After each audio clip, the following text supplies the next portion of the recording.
આજે કયો વાર છે? શનિવાર. બરોબર. દર શનિવારે આપણે આનંદદાયી પ્રવૃત્તિ કરીએ છીએ. આપણે કયા કયા નકશા શીખી ગયા? ગુજરાતનો નકશો શીખી ગયા. આપણા ભરૂચ જિલ્લાનો પણ નકશો શીખી ગયા. આજે આનંદદાયી શનિવારમાં આપણે કયો નકશો શીખવા જઈ રહ્યા છીએ? ભારતનો નકશો. ભારતના નકશામાં 28 રાજ્યો આવેલા છે અને દરેક રાજ્યોની રાજધાની પાટનગર. બરોબર, એનો અભ્યાસ કરેલો છે ને આપણે.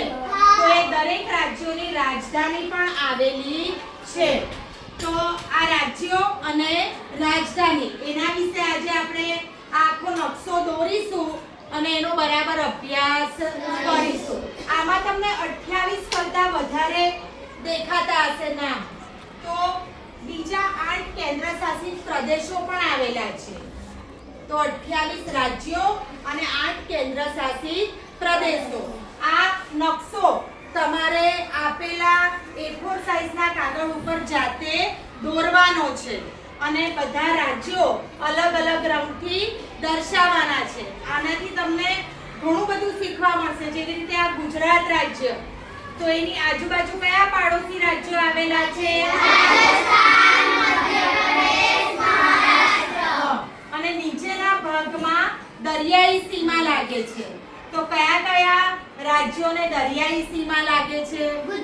ગુજરાતનો 1600 કિલોમીટર લાંબો 1600 કિલોમીટર લાંબો દરિયા કિનારો આવેલો છે. તો આપણને આ નકશામાંથી ઘણું બધું શીખવા મળે છે. અને જ્યારે આપણે કોઈ પણ જગ્યાએ મુસાફરી માટે જઈએ છીએ તો આપણને આ ભારતનો નકશો આપણા મગજમાં હોવો જોઈએ કે ઉત્તર બાજુ કયા રાજ્યો, દક્ષિણ બાજુ કયા રાજ્યો, પૂર્વ બાજુ કયા અને પશ્ચિમ બાજુ કયા. આપણું ગુજરાત કઈ દિશામાં આવેલું છે?